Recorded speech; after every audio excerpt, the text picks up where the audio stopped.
We are standing for the Pledge of Allegiance. You do not need to sit. I pledge allegiance to the flag of the United States of America and to the republic for which it stands, one nation, under God, indivisible, with liberty and justice for all. And we'll have a 5-second moment of silence, please.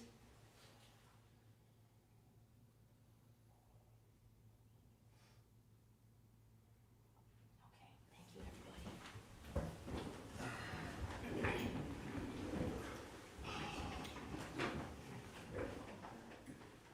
Okay, so our first item on the agenda are public comments. Joe, has anybody signed up outside of the public hearing for public comments? We do. We have Mr. Tom Hay and Wally Thompson that are going to talk.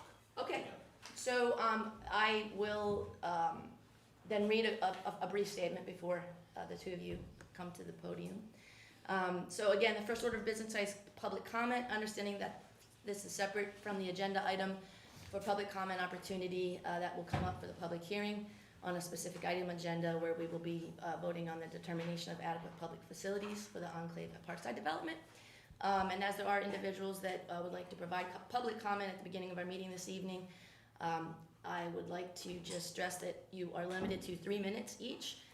And when you approach the podium, please state your name or the group, if any, on whose behalf you wish to speak, your address, and the subject matter that you wish to speak of. And so, who's first? Gentlemen? All right. Thank you. Hi, everyone. My name's Tom Hay. I'm the Vice President of the S&P Railway Club in downtown. And we're here for a couple things. One, to kind of give you an update of how we're doing down there, and then requests to the town. And Wally will follow up with the request. Our club has been in operation for 30 years now, since 1996. And we're very grateful to the town to allow us to share our interests in model trains with the community. We typically get between 2,000 and 4,000 visitors per year. In 2022, we received about $1,450 in donations from the public and collected about $500 in dues. Almost all of this was invested into maintenance of the caboose, Pullman, and our model railroad layouts. In 2022, our volunteer staff provided more than 1,000 hours of volunteer service. And in 2020, we refinished the Pullman exterior, and this year we are finishing up refurbishing the caboose exterior. Looks great, by the way. Thank you. Yes.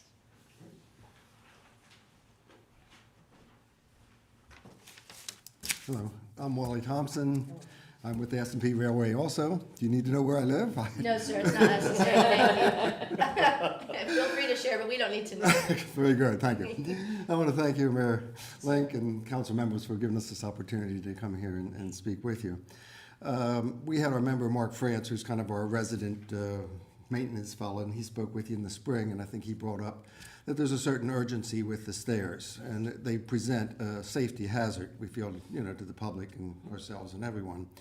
And basically, the only reason I'm here is just to make sure that we keep this in front of you so that we don't get lost in the weeds. I realize that There's lots of weeds. Lots of weeds, and there's a little place across the street that may be a little bit more important than us, but and may require more attention. But we just wanted to make sure that we didn't get lost in the weeds there. For sure.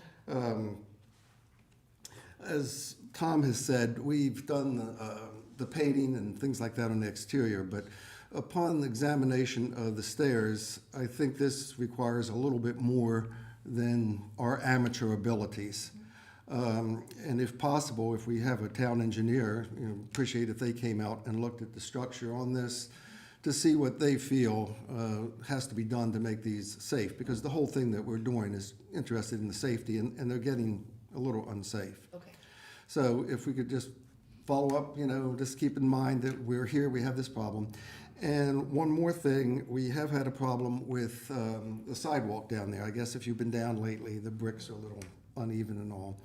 And I've spoken to Joe about this, and let me throw out something. I've dealt with 3 town managers since I've been the liaison for this group, and Joe has been fantastic to work with. He's gone above and beyond anything we've needed to have done. Thank you for sharing. So that, I do want to appreciate that.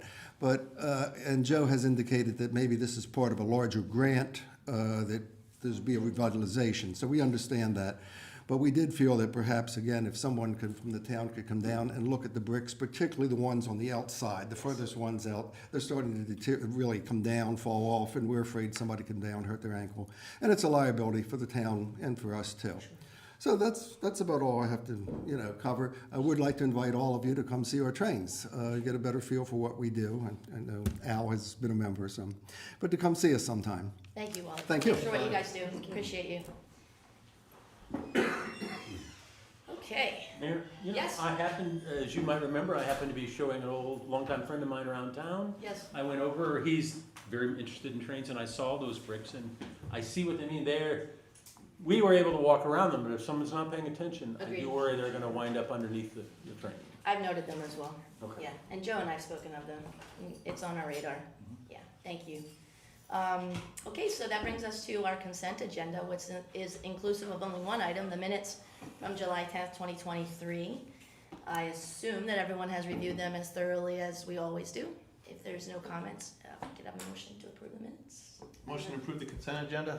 Thank you. Second. Thank you. All right, so we will give that motion being made by Councilman Grassley and the second to Council President Carter. See what I did there? And so all in favor of the approval of the consent agenda, please say aye. Aye. Any opposed? Okay. The minutes are approved from July 10, 2023. Next item is a new business item. It is the public hearing on the determination of adequate public facilities for the enclave at Parkside Development. So the town subdivision regulations require that the council are the ones to make the final determination on the adequacy of public facilities for all new subdivisions. Before opening the public hearing, I'd like to provide some background information. The town subdivision ordinance establishes the process for the determination of adequate facilities for all new subdivisions. The town council is tasked with making that final decision. Prior to being presented to council, the town's planning commission is charged with obtaining certification from various agencies, stating whether or not the current infrastructure available to serve the proposed subdivision is adequate. And those agencies listed in the town's ordinance are as follows. And then I'm going to turn this over to Joe for any more background before we call for the public hearing to come open. Those agencies listed on the town's ordinance are Carroll County Board of Ed, Carroll County Public Works, Carroll County Health Department, as applicable, Carroll County Transportation, Sykesville Police Department, Sykesville Public Works, Sykesville Parks and Rec, Local Fire Department, and the State Highway Administration. So, as I mentioned, the council must hold a public hearing as per the ordinance prior to making this final determination. Said public hearing was advertised in the Carroll County Times and the town's website for this evening's council meeting. And any further background, Joe, before we get Just to make sure everybody knows or is aware that the Planning Commission has met on 2 occasions to review these certifications. They have made the recommendation that the facilities are adequate and they are ready for council to make that same determination. And also to reiterate, and it's in my staff report, but I just wanted to make sure everybody was clear that the adequate facilities that we're looking at tonight are only for the 47 townhomes that are being proposed right now. Any other development that were to happen out there, we would go through a similar process just like this. So again, if any new development happens outside of just what's proposed in this preliminary plan, everybody would have another crack at it and have to review it again. Okay, thank you so much. No problem. So at this moment, I will ask for a motion to open the public hearing on the determination of adequate public facilities for the enclave at Parkside Development. So, before we get a motion, I know that the planning commission meeting was moved to virtual on Monday, so are they taking public comments at the next meeting, or are they just taking virtual comments? Well, so the Planning Commission public hearing that was held was on the preliminary plan itself. It really wasn't about the adequate public facility. Okay. So they did have a public hearing on August 7th, and they extended the time frame where comments could be submitted until their next meeting, which is in September. Okay. Sorry. But no, that's I wanted to fine. clear it up a little bit. That's great. I love letting the public know what's going on. So moved by Council President Carter. Second. And the second is made by Council Member Schofield. All in favor of opening the public hearing at this time, please say aye. Aye. That's everyone. So I will open the public hearing at 7:10. That clock is right. So we are now open for public comment. If anyone should have one, please, in a very controlled manner, make your way to the podium.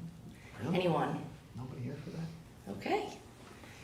Are you trying to wait till 7-Eleven? I would like to, 20 seconds, but we'll call it 7:11 by the time I gavel it out. How's that? Motion to close the public hearing. Thank you, Councilman Second. Grassley. Thank you, Councilman Schofield. All in favor of closing the public hearing, please say aye. Aye. Aye. Okay. I do have a comment I'd like to make. Okay, before we close the public hearing? No, okay. once we get. Look at that, it's 7:11, There public you hearing go. is closed. Thank you. All right, so at this point, we are at the place in our agenda where we are to consider, discuss, act on the determination of adequate public facilities for the enclave at Parkside Development. So I was about to hand this over to Joe, but if you want to make a comment prior? Yes, I have high regard for the institution of learning called the Sykesville Middle School. My daughters went there, but I don't have a high regard for the bricks and mortar that is the building. Copy that.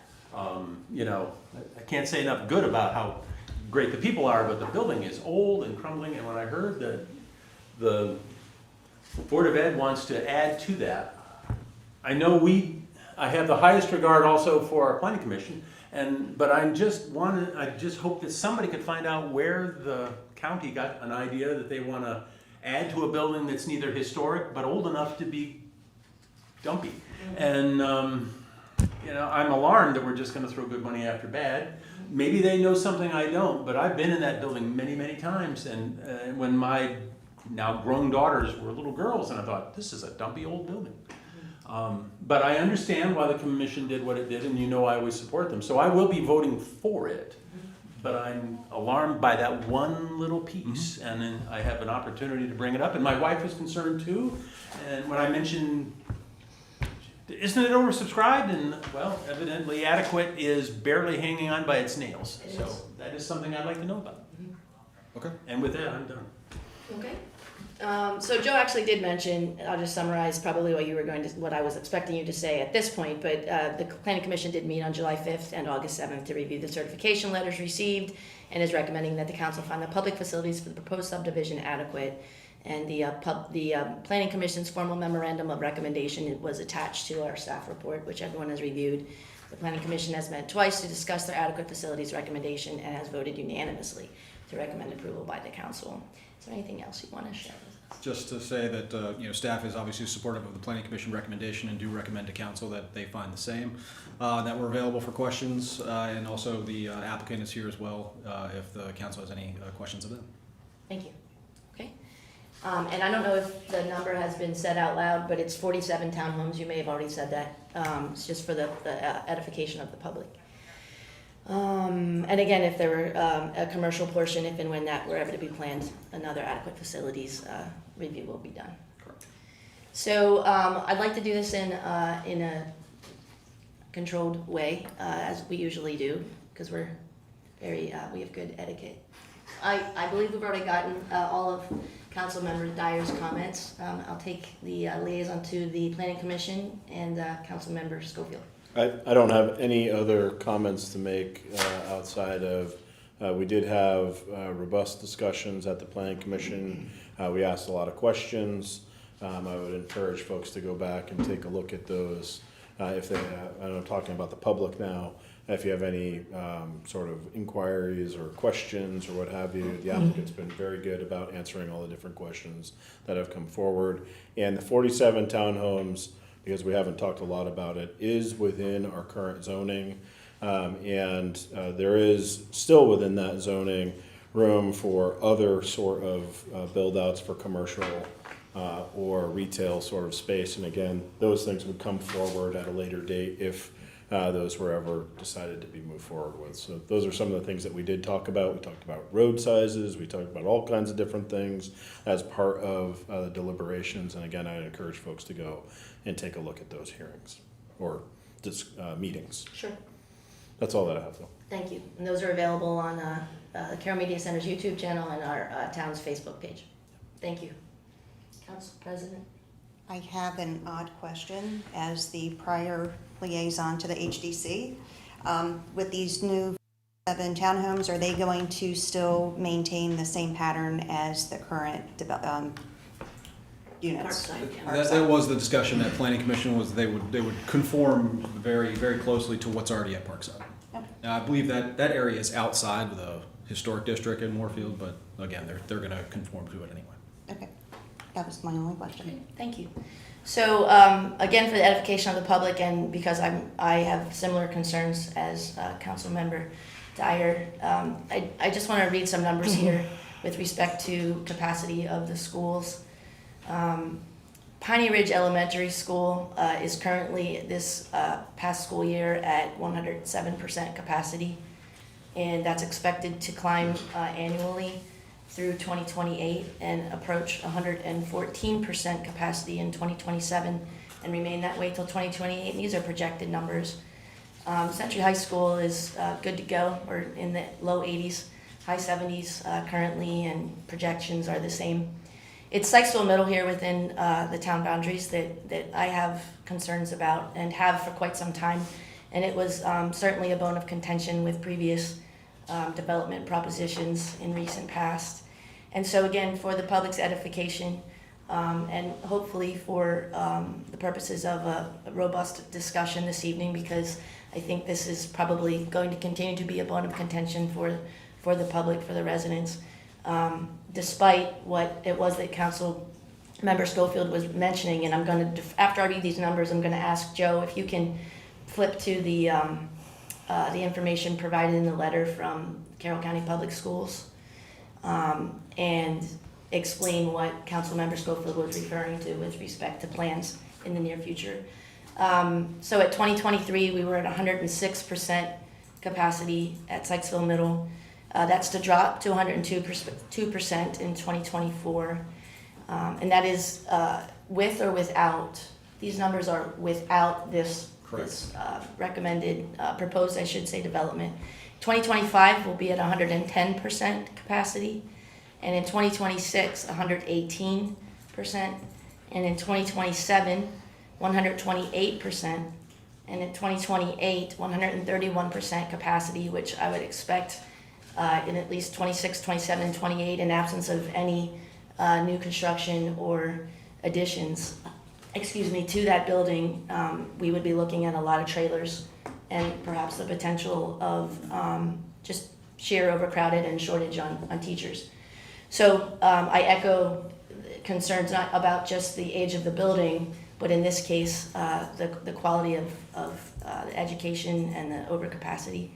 So if you could speak to Joe, I can pull it up too, but the letter from Carroll County Public Schools. And Yeah, so again, when they submitted the certification letter to us, it did acknowledge that they were hitting that threshold of being not adequate. But again, they made the statement in the letter that they were going to make an addition to Sykesville Middle School. That was going to be part of their capital plan. Mm-hmm. So again, at least it's our opinion that the school board has the ability to plan how they need to plan for serving the public, and because they made that addition to the letter and they included that as part of their planning, that's why we're able to say that okay, this is going to be an adequately addressed issue by the time we get to 2028. okay, and the letter, did it suggest what school year they were looking at being able to accomplish that or be able to fund that? I don't recall specifically. So I share the concerns about the middle school. I'm concerned that the Board of Ed did not mention Piney at all, and the impact on all 3 schools. They just kind of dismissed that those 2 would be okay with, and the numbers obviously they're not. And given what I know is coming down the pike for our school systems with the Kerwin report and where money will be sent to instead of into infrastructure and buildings. I appreciate the desire to do it, but it's not in the budget to do it. So, having a kid in the school system still, I think, we're already pressed down here. The school system in general is talking about needing to redesign all of South Carroll as we continue to close schools in North Carroll. So I think any additional development in this area, I actually have a lot of concerns, even though I know the Board of Ed said the building would be fine. I don't think it ripples into what I think is adequate for our kids. I've also heard, and I don't know if other members have concerns from residents at Warfield. I know no one's here today, but have definitely been approached about the increased traffic going through that development, and I have a lot of concerns that that's the plan for this. So I appreciate the work that the Planning Commission has done, but I don't feel comfortable at this point in what I'm seeing to be adequate for adding things and both, I hear the state traffic on 32, but I don't hear about the impact of the new residents that we have in Warfield. At Parkside. At Parkside, yes. So I have a lot of concerns about those two things, and I don't know if other people have heard, from residents there as well about that impact. For sure. And being told, what I've heard was a couple residents say to me that they feel misled. That when they purchased their townhomes in Warfield, they were told there would be no more construction there. Those were the last houses that would be built in town, and so there was pressure to purchase them quickly and all this other stuff, and so kind of a not feeling respected or understood or heard is what I've heard from some of the residents there. So On the last point that you made, there was discussion at, I can't remember if it was the last planning commission or the one before, about that particular topic. And, I had asked the applicants that question, and they're here, they can address it themselves. But I think the answer was that there are clauses within the contract itself. I did not read that contract to verify that, but there's clauses within there that there's potential future construction that could occur. My personal view on that is, I've seen a lot of pro forma language. Right. It's easy to sort of bypass that information as you go through, so I can understand why people might feel that way. well, and if the salesperson's verbally saying to them, Yeah. this is something we just have to put in there, but there's nothing else coming in, they understood, those who spoke with me and were pretty upset understood kind of a verbal contract of that there was not going to be any more development in. And having lived in Colorado, there are those clauses all the time. You have a mountain view now, it doesn't guarantee that in the future you will. But I think it's so close and so quick to those homes even being not even, are we completed and 100% moved in? I don't even know, but Darn near. yeah, it's so close to it. And so I have a lot of concerns about how the people who bought were presented to, what information was shared, and like I said, the impact on the schools and 50, 100 people going through that road that is just, it's not a major road to go through those townhomes. Well, and again, I'll just say this, the property that's being proposed to be subdivided here is, they're working within the zoning, that's in place. I understand. The town approved Parkside at Warfield with the connector roads that are being proposed to be connected to. So again, I don't know if there's anything that the town could have done differently, at least from that standpoint of, whether or not that should or should not be developed out there. But again, it is zoned what it is, and the roads were designed in a certain way to allow connection there. And as far as the schools go, I would again try to reiterate that, the school board is their own, elected body that can make decisions, as they see fit. And, if the council has concern with something they're doing, then by all means, we can voice those concerns just like any resident could to the Board of Education. So, if we have concerns about it, it doesn't necessarily mean we should halt development in our own town for that, but maybe we can communicate that to the school board that, we understand we received your letter, but we still have concerns. Well, and then I would kind of piggyback on that comment, because I appreciate that very much, Joe. we have had several conversations publicly, and I personally have had several conversations with our commissioner, with the president of the Board of Commissioners, Commissioner Rothstein, and he's had town halls regarding impact fees to developers, and those still aren't happening, and now we're being told that the solution to this problem is going to be addressed by way of building new construction in the form of an addition, and everything we've been told to this point, from the level of the commissioners down to the school board, the Board of Ed, is that there's no money in the budget for such things. So please, let's collect impact fees. And to be honest with you, I know that I have only one vote in that, but I know that the entire entirety of Sykesville, those that have spoken on behalf of that issue or concern, and there have been many. When this was all the hustle and bustle about a year ago, people who thought that the mayor of Sykesville has some kind of say and the council has some kind of say over the public schools here in Carroll County, I was inundated with emails about this exact thing we're talking about at this moment. And so I would like to see more than anything that has been mentioned as to what we can recommend, that there would be impact fees on this particular and all developments moving forward. And I don't know how we go about doing that in time, but it would make perfect sense, would it not, for there to be a direct relationship, right? So the county did implement impact fees. When? I think it was the first or second meeting in July. It goes into effect September 1st, I believe. Excellent. $3,000, I believe it is. Thank you. Approximately. Thank you, I stand corrected, that's fantastic. So, I'm behind the times by an entire meeting. that was back when I wasn't going to the office Okay. every day, so I could watch. Oh, good for you, thank you. So, You should have shared that in I a was liaison trying report. I'm the one at home every day Well, report. yeah, it kind Okay, of- no, that's great, Councilman Grassley, thank you. So, I think it passed 3-2, I believe it was.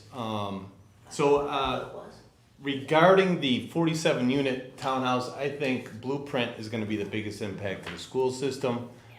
47 units, let's say 40 kids is not gonna be it's not gonna be as impactful as the Blueprint that's being implemented by the state level. Yes. So, I think we're kinda worried about something that can be taken care of somewhere along the line.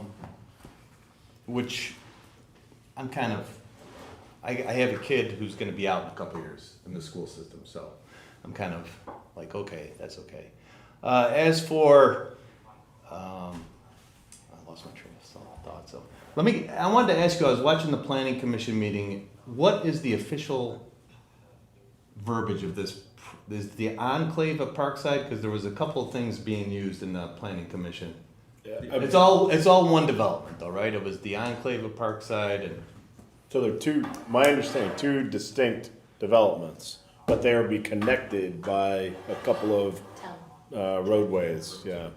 Okay, so, but You have it, Parkside and you have the enclave at Parkside. And so the enclave is the 47 47. townhouses. Okay. 'cause And I correct me listened if I to get it- any of that wrong, but. Yes, I listened to it on the commission, or the planning commission, meeting, and it wasn't. And we're probably not great at being very disciplined about keeping them separate because it's all right next to each other, and Yeah. so, but we should probably be more disciplined. Okay, yeah.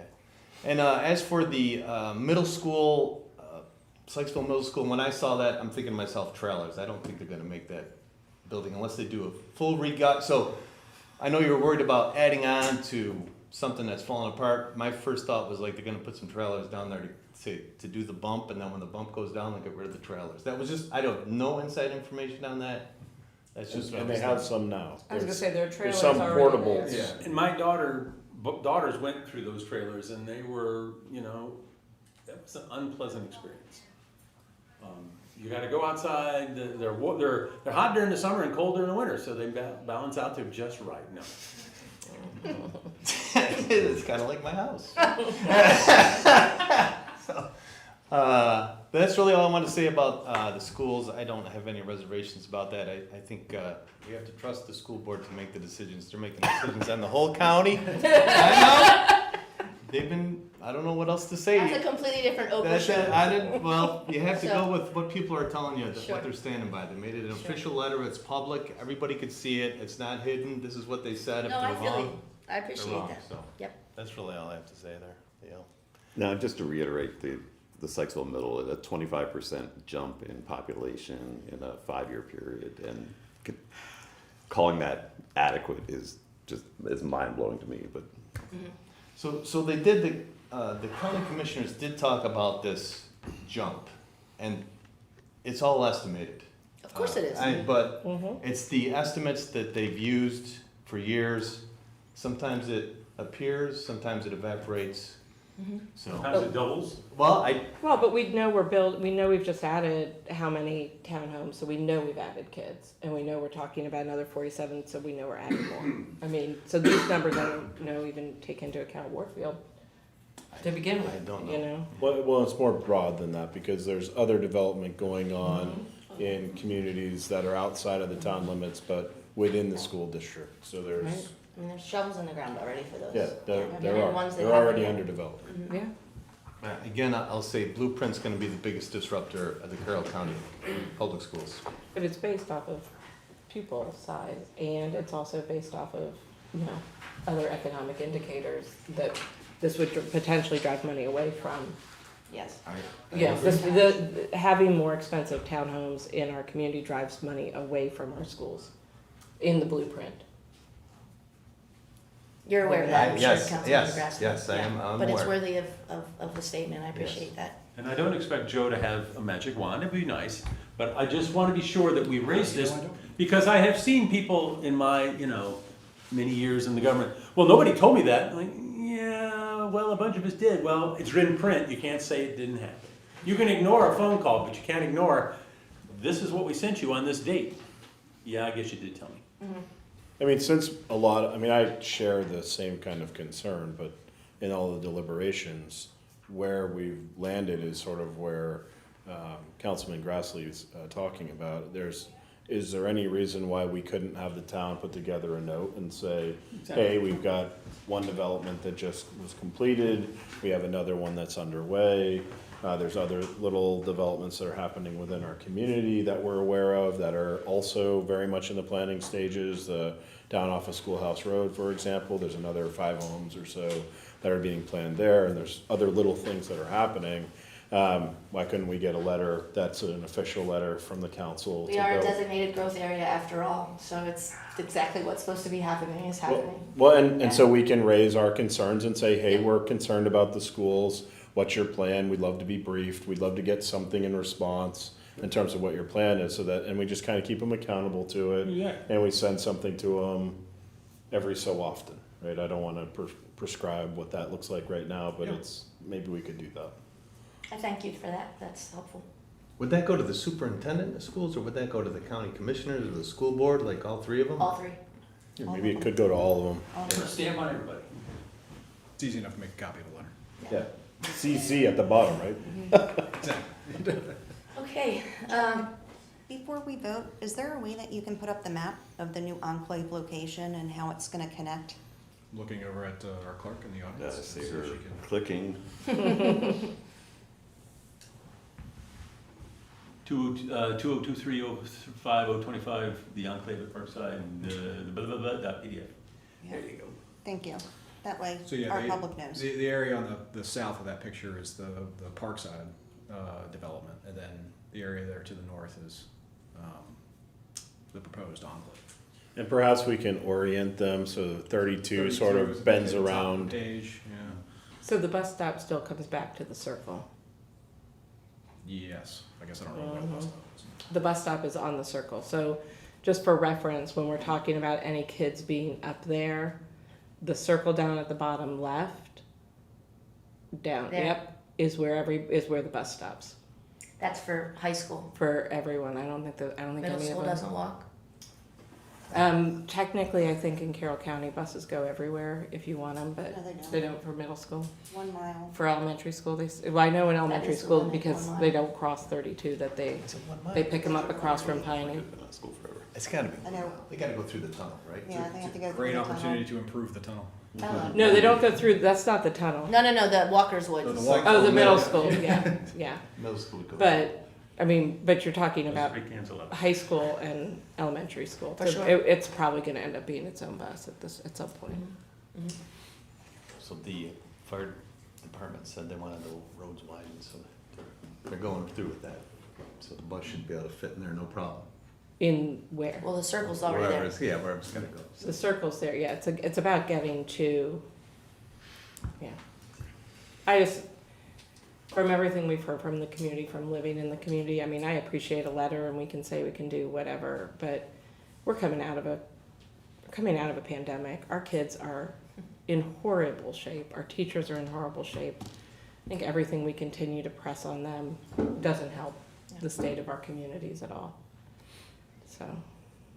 So, Yeah, I go ahead. hear what you're saying, so. Joe, what is the ramifications of this vote with the council?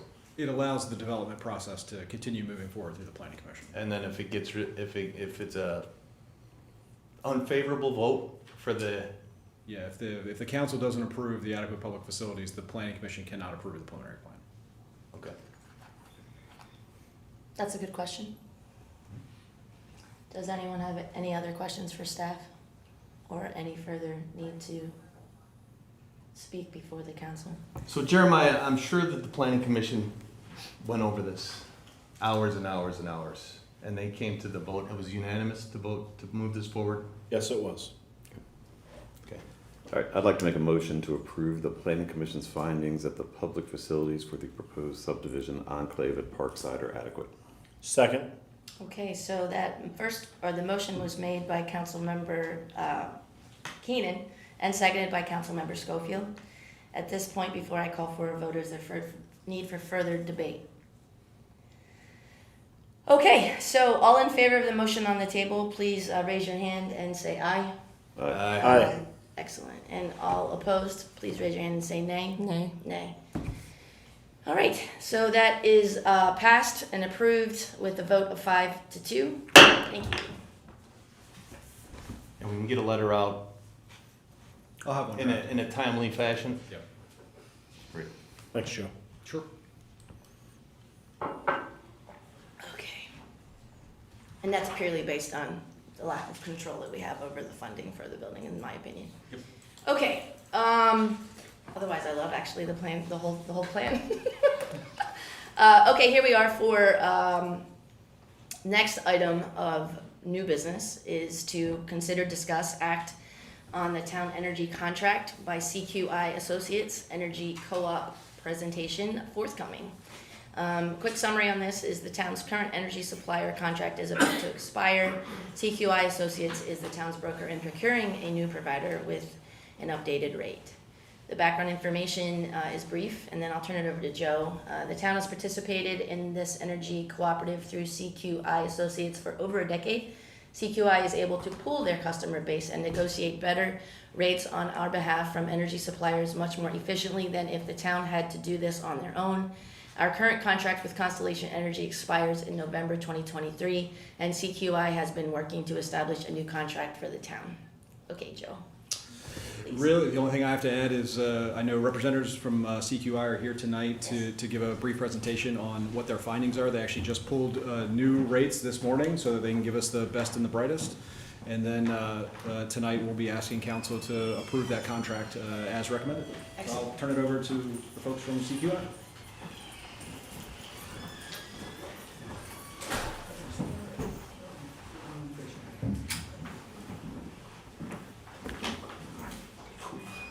Thank you, everyone. Appreciate it. My name is Joe Tabling. This is Sean Corcoran. I want to go over two things. First off, what's been going on for the last year and a half as far as in the energy market. It's pretty much like what we've been seeing at the grocery store and the gasoline pumps. At one point, we saw over a 200% increase in utility rates, both electric and natural gas. They have come down, but they're now running roughly about 100% where we were when we did the last agreement. Forecasts are showing that for the next 3 years, we're going to see basically a 5 to 6% increase each and every year. The three components that is affecting the rates, one is the war, two is the weather, and three is the economy. The war is affecting everything because when Putin decided to shut down the natural gas line, Europe came to the United States asking for assistance. So now 70% of our natural gas goes to Europe. That puts a strain on the supply. You couple that with the interesting weather we've been encountering and what they're forecasting for another cold winter, that puts further burden. The other challenge that we have to worry about and consider is historically every time there is a presidential campaign, all of the discounts go away.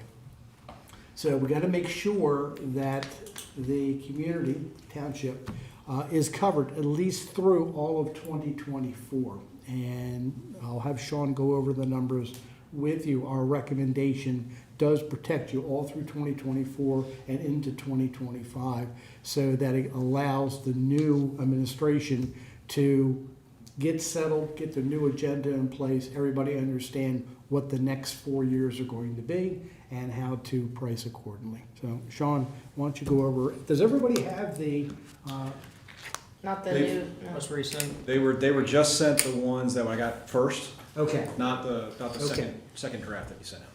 I think you sent an email I did, giving today. us the rate. Yes, that was This morning. this is even more up to date one. This one right here, this one Can't get one again. goes Hi, Jim. over, how are you? This one goes over the option of 100% green. Thank you. Thank you for doing that, by the way. That was where all my questions lie, so. I know everybody would be surprised to hear me say that. All right, why don't you go over So the document Joe just passed out, essentially the same as this morning, but 100% e-green certification. All of the energy provided is from renewable mixes, whether it be wind, solar, hydro. Every supplier is a little bit different. So in this case, we'll have to figure out what that is from Freepoint, if that is something specifically that you want to know. We'll go over the one from this morning first. That is what we had proposed initially. And we were looking at the 24-month rate, just like Joe said, to get us through 2024 into 2025. And the rate there of 9,376. We feel that that's the best thing moving forward because of the war, the uncertainty, and that gives you budget stability into 2025. The 12-month brings in a lot more risk based on the war and everything. And then on the flip side of that, the 36-month also brings in more risk. The crystal ball, as we say, gets a little cloudy then. We feel like there's opportunity when the 24-month contract, if that's what's chosen, that'll be better off when it's time then. Flipping over to the document that was just handed out. So this is all the 100% green. Across the board, it's more expensive. That's what it is to get renewable energy, the price of generating it, putting it into the grid, everything associated with it. So the 24-month rate there, 9,676. So it's 3 mils more. We'll have to update some pricing if need be with everything, but Joe has all the documents for the initial just the brown power, as we call it, the 100% renewable will need to be updated. So the best way to read this table, I guess, just because we are just receiving this, and I understand why we are. I understand that the way it was explained to me this morning, like why this had to be so last minute. So maybe they should hear it, like, because it's kind of annoying when we get stuff this time, this late, so. The normal thing that we've all been used to is that we would present the pricing and then you would have virtually 18 hours to review, ask questions, and get an assigned agreement back to the supplier. The market is so volatile that these prices, we had to bend over backwards just to be able to have these prices valid until 10 o'clock tomorrow morning. We've had times where we've actually done presentations, left the room, and when we went to turn the contract in, rates already jumped. So it's unfortunate. It's the world that we're in right now. So that's the reason why of the urgency that we're presenting. The other thing I wanted to make sure we pointed out, if you look at the top, you'll notice the contract price, which you're presently in, is a 6357. So it's a slight increase over what you are paying right now, but when you compare it to BG&E's weighted average, which is a 10,742, almost 11 cents. And there is a forecast of October 1st of it going up another 2 more cents. So we just want to stay with conservative numbers, but I wanted to point those 2 things out. So I don't quite understand the 100% green e-certification. Do all of these options offer that? Yes, on the one sheet, it's showing all the suppliers and all the terms offering 100% energy, or 100% green, and it's basically a 3 mil increase across the board for having that option. Right, and so 3 mil means like 3 cents? 0.003. 3/10 of a 0.003, okay. And how are they getting to green? Are you essentially doing like SREC credits or? That's generally what they're doing. There's not a lot of renewable energy being generated in Maryland. So they pull it out through various sources throughout the PJM grid. It could be renewable RECs, it could be wind power, it can be geothermal. Most of it right now is wind and solar. And is this, are you connecting these to a larger PPA? Is that how a power purchase agreement? Yeah, well, it's no such thing, it's not a power purchase agreement similar to a solar. That's not a requirement. What we're doing is simply going through a third-party supplier and just saying that we want 100% green, and then they will provide that with this extra mill charge to it. They have various sources. Either they have their own facilities, community solar. There's a lot of different ways that they're bringing that in. Between you and me, inventory is inventory. To have it designated to, let's say, a solar farm in Eldersburg, limits you, because if there's not enough sun or there's other situations that occur, now you don't have that option to look at place else. By going with these suppliers, not doing a PPA, they give us the flexibility of never being out of a resource and to be able to maintain the rates. And Joe, what does this cover? Does this cover all of our lights and town buildings and It's all the electricity we use outside of streetlights. outside of streetlights? Okay.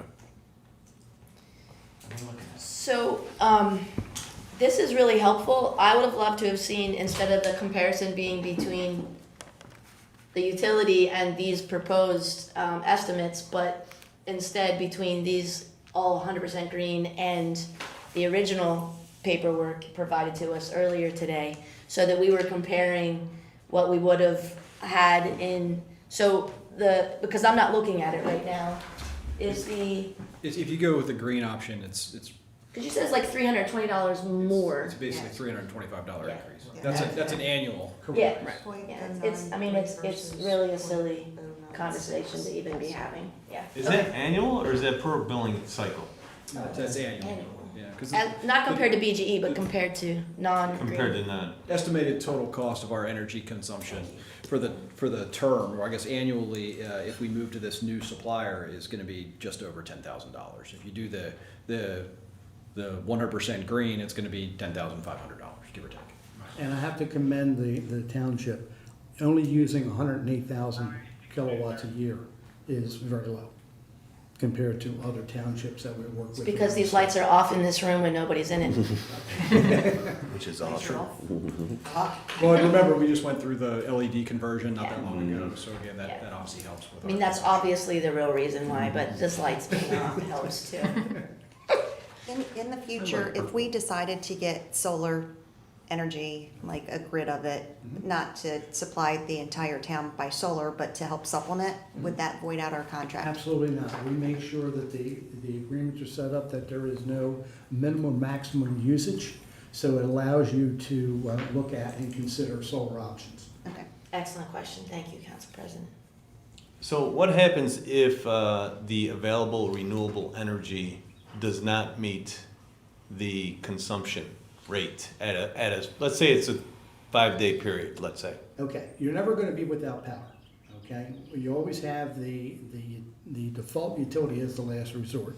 So if, let's say, the entire capability of getting renewable energy and all the links and all the different options completely shut down, your lines or your lights will call right back into the BG&E grid and pull right from that. So you'll never be as, just like on the same principle, if a supplier goes bankrupt, Sure. you're never going to run out of that situation or run into that situation. Good question. Thank you. So how do we know, and how do we know that the Freepoint Energy 100% green has not already sold out like 120% of the energy they consume each day, or they make each day, and they're just They'll never run out when when they're providing rates for us, it's based off of not only their present inventory, but their future inventory for the length of time that they're quoting. It's just like any other type of Okay. commodity. So if they were already sold out, this option would not be available to That's us. correct. Okay. So in our budget, this $500 difference, It's not significant enough. thank you. Negligible. We'll be okay. I'm just asking, don't I'm just asking. No. Okay. Just asking for a friend. No, I'm just asking, just wanna get it out, like, Just had to get it out. I know it. you know. I do know that feeling. Yes. Just had to get it out, Mayor. Well, and as I understand the SREC world, you're not actually connecting to some solar or wind or geothermal Correct. power supply. You're connecting to the grid. The grid is then doing energy conservation related projects in some other area, presumably somewhere in their grid. But they could be working outside of their grid. You could be doing it at any place you want. Correct. So the point of it is that you're still connected to the same thing you were connected to. Oh. It's just sort of what you're buying. Yes. It's at a premium price. I know Yeah, it's I only mean, $500, yeah. but I'm just saying, it's a premium price. Yeah. I mean, it's a little under 400. But, 325. I mean, I feel like we bought furniture for the police station recently that was way more than that difference. wait till Craig gets up here. Okay. Well, I think it's also that longer term impact. Yeah. You know, versus what it will cost us today versus what it might cost us down the road if we don't push. Because by purchasing it, then we're also pushing the electricity companies to provide more of it. You know, and to Yes. expand those resources. If a tree falls in the wood, you're not there to hear it. Does it make a sound? No. I knew you were going to say that. Is there anything from Councilman Keenan? No, I'm good. Okay. Thank you. Is 24 months the longest term that you offer? No, the longest term is 36 months, but we highly recommend not to go that route. Okay. Why is that? The crystal ball gets very cloudy, there's not enough juice for the squeeze, that's what he said. Okay. Did I teach you that saying? No. Everywhere I say it, somebody says, oh, I'm going to start using that because I never heard it before. And you're the first person to ever say it in front of me that it wasn't me saying it. Good for you. Okay. And just to confirm, you don't offer 5 or 10 year contracts with a significantly lower price threshold, right? No, Just we to do make not. sure. Okay. We do not. And did not. And the reason I bring it up is because I have entered into power purchase agreements in the federal government for 5-year terms that significantly reduce prices. So that's why I was asking in reference to it. And, you know, it's a whole- That mainly comes down to when you're talking about specifically purchasing and installing solar, which I know we've Yes. lightly touched on. And that still can be reviewed again. That would not have any impact on this. You have to keep in mind, you've probably experienced this already. Right now, it's taking 2 years for a solar project to be implemented, constructed from day one. And in some cases longer because of the utility companies, it's taken almost up to 6 months to pull the lever to make the switch. Unless you know somebody. Well, then you also So don't get all the counterintuitive. details. That last part. All the credits. If it's ready, what are we waiting for? I'm sorry, what, Karen? We wouldn't get all the credits, I No. don't think, right? Because we're in a governmental entity, so we'd have to pay outright for the whole thing if that's what we chose to do. It would be more sustainable than SRECs. SRECs are the credits that we're Yeah, seeking out. it's a bit different, and so sometimes people conflate them as they're the same, but they're not the same. But it's still better from a green perspective to be putting money into SRECs than not. Of That course, makes any but sense. the creme de la creme is to Do it yourself. build your own solar right. field and meter Yeah. your light poles and. And get we off- have a get space off the over grid. with If the we only railroad. had some green space that had good sun in the Okay. town limits. Yeah, without okay. Trees, That you can't build anything else on. that you would not be able to build. I mean, anything I'm else on. loving what I'm hearing. I know these guys don't care about what we're talking about right now, but. We talked about it Yeah, last yeah, year, trying to yeah. find space and everything, so. Yeah. We're being passive aggressive. So, the staff recommends that we move to approve the new energy generation, contract as presented by CQI Associates. Are there any more questions for CQI or for staff? No. I would just want to clarify that it would be the Freepoint Energy 24-month term Yes. under the 100% Green E certification. Yes. Thank you, Joe. I'm looking at Councilman Schofield. I'm not sure why. I feel like he's. I was about to say so moved, but I don't know if it's clear enough. So I'd move to move forward with the Freepoint Energy 24-month 100% Green E certification using CGI as a third party. QI. I'm sorry, CQI. That's fine. CGI's fine. Did I butcher it? You ruined that night. Motion We invalid. understand what you're talking about. I'm not gonna make you start over. That was. Please don't make me start over. Can I add at a rate of 0.09676? That's, It might I'm change. looking at them. So that's why I Yeah, that's better. didn't Yeah. say that because of the. that's the lowest one on this list, the AEP. Yes. Yeah, yeah. And if we're good till 10 a.m., right, then we can do that. So I appreciate the amendment. Okay?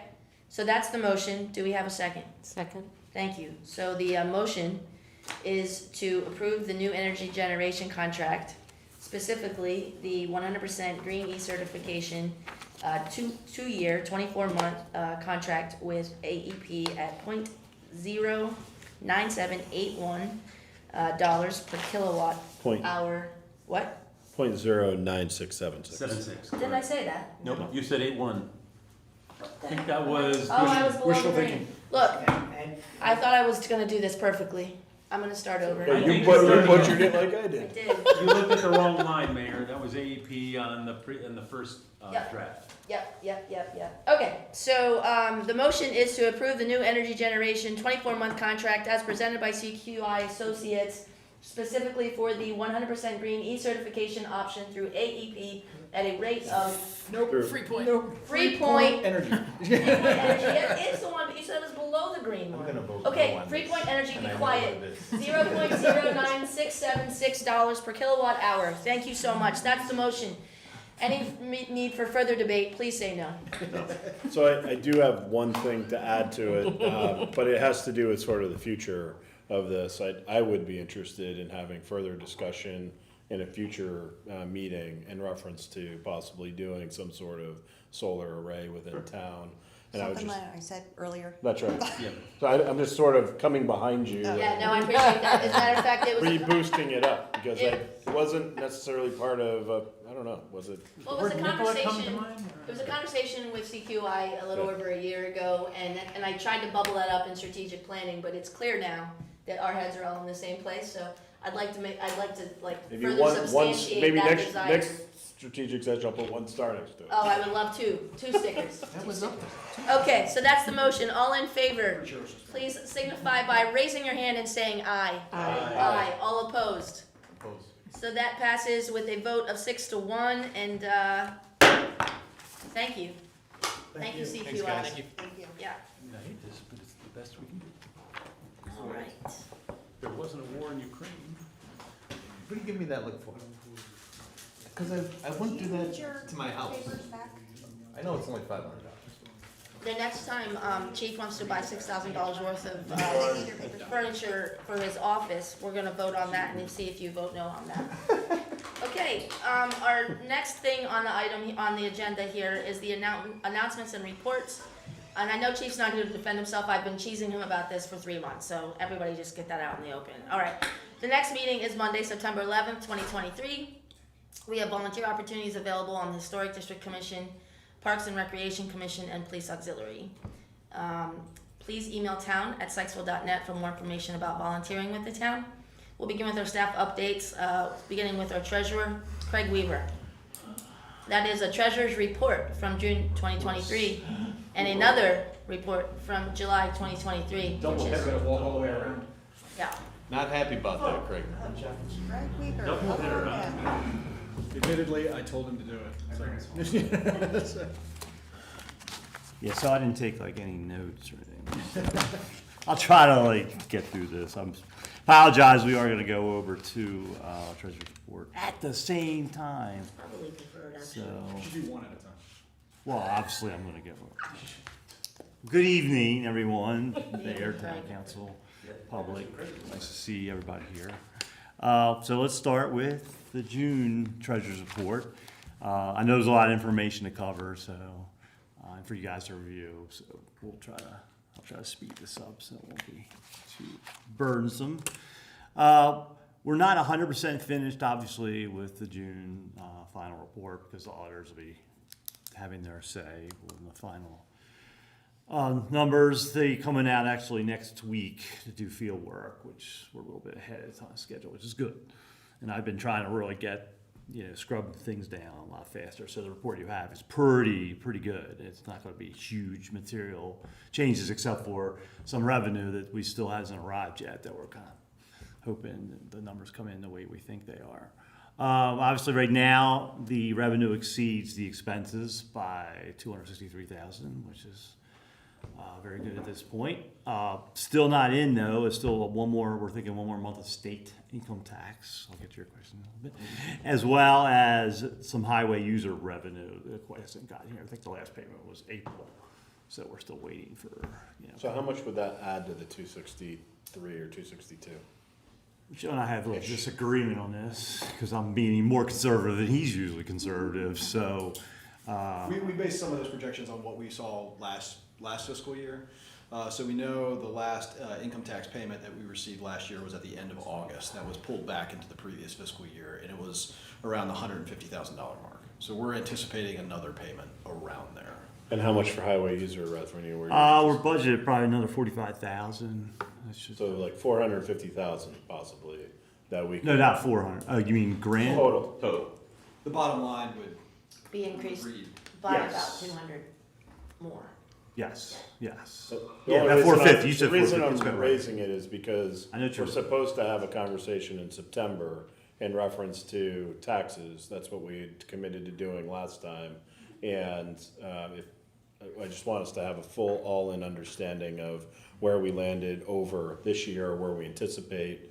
It'd be great to have that number if we have it by the next meeting or whenever we do it in September. I mean, I'm certainly driving at that. Obviously, I kind of Yeah. work with the auditors, and we're trying to get ahead this year more than ever. So hopefully, we'll have definitely something more concrete by that time frame. Well, I guess what I'm hoping for is some analysis in reference to if we were to go in at a flat rate and drop down the amount, and I know we need to have a debate in reference to it. You're talking about the constant yield. That's right. Yeah. Instead of going, that's essentially what we do, is the constant yield. We wouldn't go above the constant yield, right? We are. No. I know we are above, but I think the idea of the discussion is, should we drop it to the constant yield in comparison to what we have been charging, and what would be the delta between those two numbers? Is it, like, I have no idea. Is it a couple 100,000? Is it, I don't know what it is. Well, we certainly can do analysis on that. I can present When that. we went through our budget process this year, I think if we had stayed with the constant yield rate, it would have reduced our revenue by, it was right around $75,000. Okay. All right. Did they do away with the constant yield? Yeah. And the state, did the They state? did away with you no longer have to advertise if you're maintaining the tax rate where it is. So even if you're not reducing it to where the constant yield is, as long as you're not changing it or increasing it from where the rate exists, you don't have to advertise anymore for that. Okay. Saves a few dollars in advertising in the Carroll County Times. That'll add up to around $395. Is it gonna so be like this? we'll be even, Stephen. That's great. Reporters, Yeah. I thought any end of the year budget surplus was just divided equally among us. I That's not the way that mean, that's works. why It's I'm done- here. Yeah, Goodness, yeah. that'd be nice. All right, I'll take care of his energy bill at home. just his at home. Yeah. Well, speaking, Vote's gonna live forever. speaking about the state income tax, obviously, a question was raised about why the revenues came in so much higher than the budget. Obviously, that was a main category that we conservatively budgeted for, and obviously came in much higher, which really yielded the result that it did. Again, we based the budget on like a 5-year running rate, which is really about 939. And of course, right now it's going to get close to 1.2, obviously. But I think we'll probably continue the conservative type approach to always budgeting that number. It's kind of nerve-wracking to feel like you're trying to hit the number right on the head. All of a sudden, I don't know what could happen. I mean, people could be losing jobs left and right, and all of a sudden it's like, whoa, we budgeted this much, and then we're going to be losing 200,000. So Do you get any of that information from the county at all, or are you doing it yourself? Because Yeah, it's very difficult to project income Right. tax, just because, again, that's based on Individual, individual yeah. jobs that are within your jurisdiction, and it's just very difficult to track. That's why we do the 5-year running average. because the county guy, We, Zelensky, is that Ted. Ted Zelensky? He's always saying the same thing. So I'm just wondering if you're just looking at the same number based on 5 years historical data is what you're basing the next year on. correct. Okay. right. Right, it would be really super flat then, in terms of the curve. You would anticipate it to be flat. There wouldn't be much of an up, down, anything. You'd be very predictable. CPI, yeah. Yeah. Without a major disruption. That's right. Correct. That's right. Correct. And that's taking into account what happened during COVID too, yeah? Well, that's That's all factored in. Yeah, definitely a big play in that. I think Yeah. I've seen your numbers all of a sudden starting to spike up a little bit. You Yep. know, a lot of people got back to work and obviously made more money. So And so this also means with that 450-ish that we would have made up the amount that we had loaned out to, The issue. to the DSC. Advanced. Advanced to the DSC within the first year. That's something else. That's awesome. Yeah, no, it's, like, it shows that we're really doing a lot of really good things within the town, that we're able to talk like this. And I know Leo, it wasn't always like that. No. So this is fantastic that we're able to do these sort of things. I think so too. So in terms of I guess someone else raised about, in terms of the expenses being obviously lower than expected. Number one, that's kind of really a hard rate, at least this time, because I usually do that as part of the audit report to do an actual versus budget analysis, and that's like 6 or 7 departments we'd have to do. I don't really have that specific answer right now to give to you. We'll basically just, we're always trying to be a little bit more conservative in all the categories. So, I mean, I think that's just. I was just wondering if that was the real number, because I was looking at it, I'm like, is that really that's 95,000 under budget? I mean, I think it's the expenses are pretty much where they're going to stand. I Okay. think at this point, I don't know. I'm still digging a little bit. Obviously, just making sure all the apples equal apples at this point. But yeah, I think expenses could be pretty much at that budget level. And there was a few I realized the administrative salaries were a little higher. I think it's really more of a precision thing there. That I did analysis and. There's a few one-offs, but it's so hard that maybe we should have, I don't know, done even better. But I thought to be within less than 1% was not a bad thing. So the reason I asked that We're is really close to projection. is because that's never happened before in the salaries. It's never gone Right, over. we're usually spot on. We're usually spot on. So Joe and I actually Usually we're under because we're understaffed. understand. Right? There was 2 departments that were We a actually little stayed fully staffed in the administrative department Yeah. this year for once. little over, and I actually asked Joe about that this afternoon. You should just share with what you shared with me. And I don't remember what I told you. well, you said that that he's giving people merit raises, and I really don't think that's happened before in this town No, it since has I've been here. So Not since I've We're been transitioning to that now. yeah, so It did happen many moons ago, and then we got away from it. yeah, it's probably been 20 years then. I guess I've been here in town 20 years. I've never seen it happen. So after Joe explained it to me this afternoon, I'm like, that's awesome. So, and it's $2,000. It's a little over the $500 for that. Yeah, but you're okay with it. That's all I'm saying. Thanks, Craig. And then you said about the Public Works. Public Works is more cleaner because what happened there, we hired Lauren to take care of the splash pad. That was not in the budget, as well as we've hired some individual at a higher pay scale, you know, trying to get people in Public Works. Yeah, the Public Works is very rare that it's fully staffed for the full year. It is very Yeah. Eventually, we'll get the police department there. So, yeah, we've been operating the police department down one officer. Yep. Always. I had highlighted some expenses. I don't know if you guys if you felt comfortable with what you saw in the check register. We probably don't need to go over and regurgitate everything you probably already read already. I mean, if you have a specific question in that regards, please, fire away and then, Craig, I have a question on the budget versus in the tax, the check register. Our tipping fee, it looks like that went up. Did that go up because they raised their fee, or did our consumption go up? Or would that be Are you talking about just the total? Like the the total? month to month, like No, compared to what you saw? end of year budget? I mean, it wasn't much, but I just wasn't sure. Did Carroll County's tipping fees go up? Not to my knowledge, no. So our consumption went up? Yeah. Yeah, and that's variable every year. just It's depending such a on- hard category. It No, was 'cause they minimal, did but I raise- just was No, wondering. it's a good question, because they did raise the tipping fees about 3 years ago, Yeah. pretty Well, actually, I substantially. take that back. They started charging more for recycling too. Ah. So, yeah, that was something. Now you're gonna stop recycling? I have to think. You already gave back his can. We get charged? Oh, yeah. Yeah. How did that happen? Commercial haulers get charged. Al's volunteering to take everybody's trash because he's a resident. That's what I'm hearing. I don't even have a big can. Just drop it off in his front. Let's not talk Chair might as well get trash picked up, but. Yeah, don't have the next can of worms, please. Trash can of worms, So in terms of June, we good at this point, or? Yes. I mean, obviously, if you have further questions anytime, feel free to reach out, so. All right, on that note, we'll move to July. I'll get my seat. Carrie and I practice that. NC. Try to move the number. Obviously, July, first month, it's always very tough to even do an analysis on it. I mean, I realize expenses are exceeding revenue at the point of 40,000 at the moment. I would not be alarmed with that at all. Obviously, it's the usual first month killer type of situation where not much revenue. With that said, we've already got a check for $415,000 for property taxes that we just got actually literally in the bank today.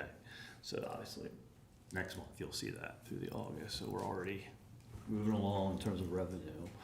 I'll just briefly, Al had some more excellent questions. I just thought I'd just briefly inform the staff and the council on those type of questions that he had. I mean, and the first was obviously the insurance, the general liability insurance for the town. I mean, we budget like about a 5% increase. Well, it obviously came in about 19. It's just the whole ongoing problem with insurance right now. It's starting to get off the charts. Yeah, so I wanted to ask you a question. If there's no incidences during the year, do we get a refund back? Is that like the health insurance, or that's No, that's no, the no. You're talking about that's workman's comp. that's Workman's comp different. I mean, that's the cost for the policy. That's the cost for the policy, okay. Now, if there's nothing that happens and, we're hitting whatever benchmarks we're supposed to hit, then next year the rate, it might come down. Okay. You might not get. But there's no rebates with there's no rebates Yeah, I with was the thinking health. of healthcare. Yeah. That's one of the reasons why I'm on. Oh, I see. I was thinking maybe there might be a rebate or something. That's fine. I was figuring it was a price increase, but. I think it's a scary Did our category myself. Did our premium increase because of the splash pad? Was that nominal, or was that? I think it was nominal. This was just an across the board kind of Okay. jump up. It was like all the categories of your liability and then vehicles and all the other type of insurances that we have. I mean, I just think this is a countrywide problem. It's going to have an issue down the road. Yeah. Just like health insurance is going up. I They mean, watch Craig's treasurer's reports and they're like, oh, we got. they geared on that. They can afford X. So Imagine if we were in Florida. I heard there are companies saying, well, we're leaving. they are. There are. Because my They have retirement, I them. don't smoke, but what the heck, you know? So that's that. And of course, the telephone, it's a good question there. We purchased a new phone system for the townhouse and PD that we thought we were gonna get in fiscal year '23, but we missed the boat, so it got into '24. We didn't quite budget for it in '24, so it's probably gonna run over. That'll definitely be when we first revision. That'll be part of that. And then the public safety ammunition, the sergeant just loves to buy ammunition. That he loves to buy the ammunition in the beginning part of the year, I guess is the pattern. Yes, because you gotta get it while you can because of the. Right, the inventory and all It's very that. difficult. Yeah. But I've done pretty well. So last year, I mean, it's the same thing. I mean, you spent most of the money like in the first quarter of the fiscal year and then no more after that. So, I mean, that's what's going on here. That's what I thought. I just wanted to make sure. Yeah. I mean, again, nothing to be alarmed there. And actually, Greg, we're prepaying for our salt for winter, correct? I'm sorry, what? We're prepaying for our salt for this winter. It wasn't a bill that we used, the salt. This I mean, is- it wasn't that much. I mean, I guess Derek had gotten so much in last year that we haven't used, and then he replenished. Okay. Really, and it cost us like $800 or $900 Yeah, less to than that, replenish what we actually. had. So we still have a huge Okay. supply sitting up at the top of the hill. I figured it's better to buy it when you don't need it. Oh, yeah. because it's Exactly, cheaper. but I don't know if we can house it anymore. Can you? Like, We're fully loaded for what we. Okay. yeah. What happens to salt? Can you keep? Will it like go bad? Or Don't get it wet. Yeah, Just don't get it wet. It's fine, it'll last for years. Try to pass that salt mine every year. Put a tarp over it, it's fine. And with climate change, we don't have to worry about it. So. It's undercover.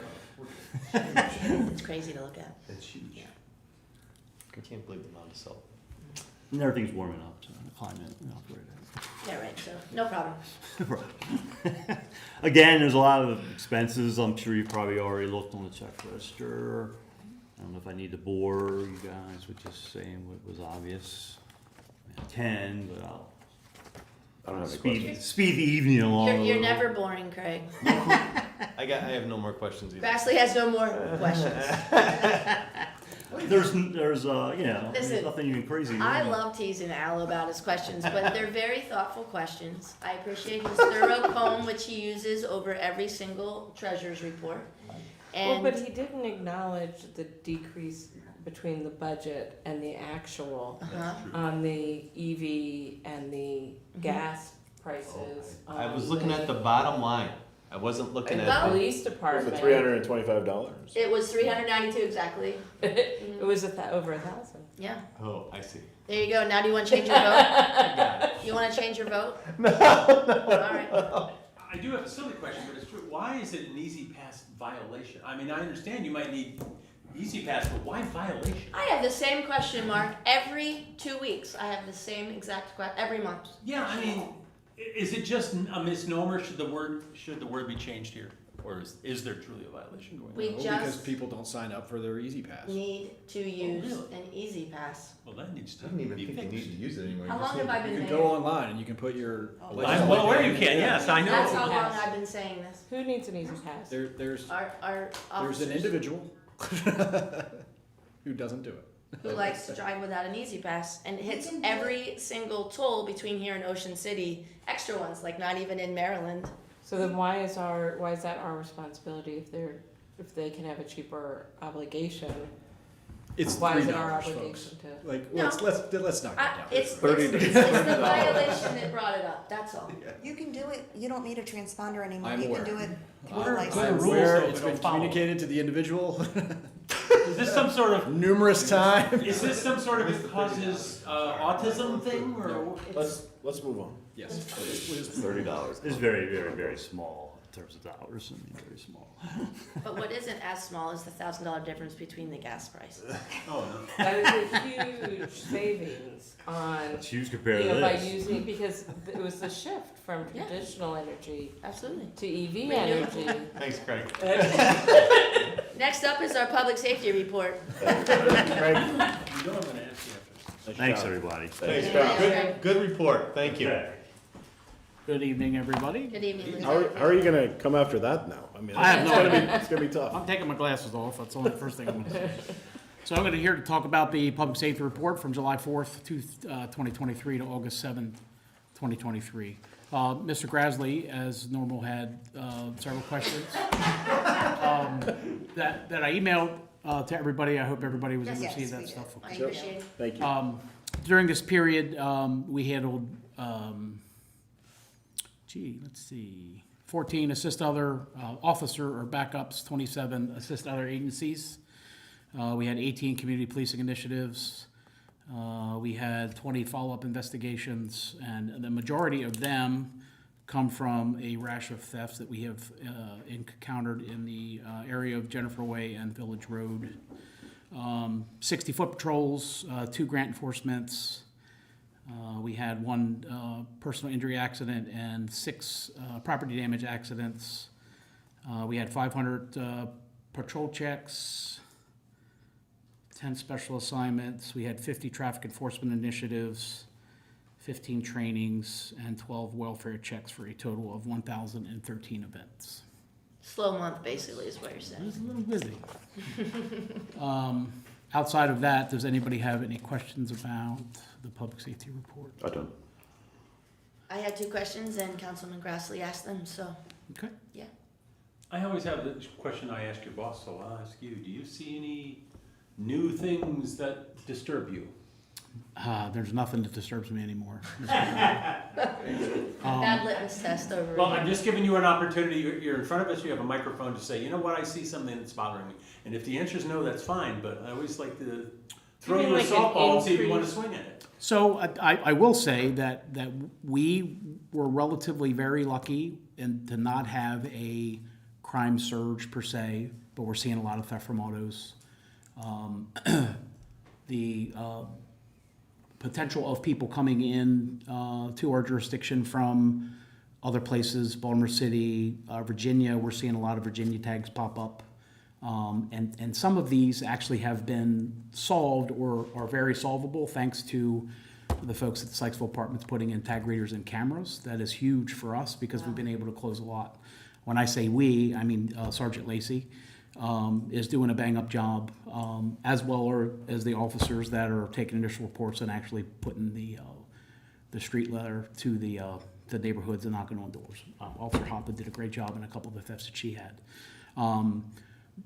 That is probably, if we want to call that a trend, then, okay, we can call it a trend. But we were really lucky usually. It comes in spurts, but it seems like it's our turn now, if that makes any sense. It does. Are the car thefts from unlocked cars, or are they stealing the parts? Generally, so we had, and I don't know if it would be under this report, but we had 2 catalytic converters stolen.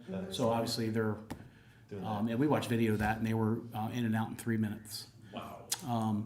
And basically what that tells us in watching them on video and seeing the progression of the car going from Village Road up to Norwood is they've been here to scout it and knew exactly where they were going. 3 individuals in that case, in and out, had the car jacked up and the catalytic converter stolen and gone. Okay. Most of the thefts from autos, though, are cars that are unlocked. Unlocked, Yeah. okay. Are those things that are being stolen from inside the unlocked vehicles of a lot of value, or are they personal belongings, or are they? It's generally whatever they can grab.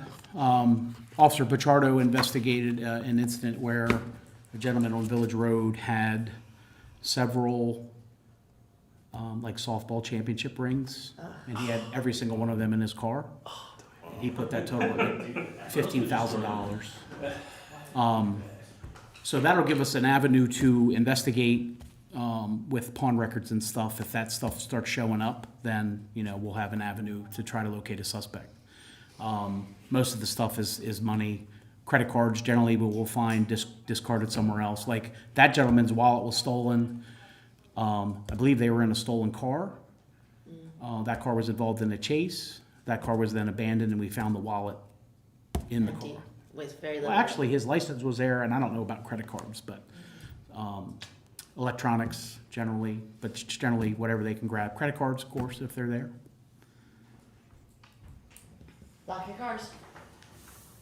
I can't remember, in one of the recent newsletters, did we talk about this at all? What part?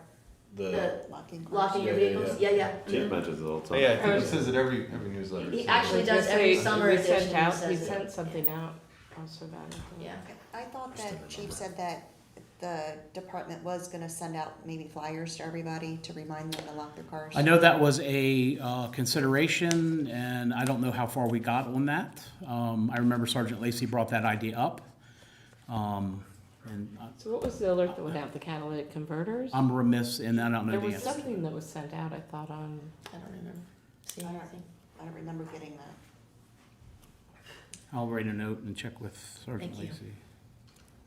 Any other questions for Lieutenant Kilgore? Thanks, Lieutenant. Thank you, Lieutenant. So just a couple things to mention before I excuse myself.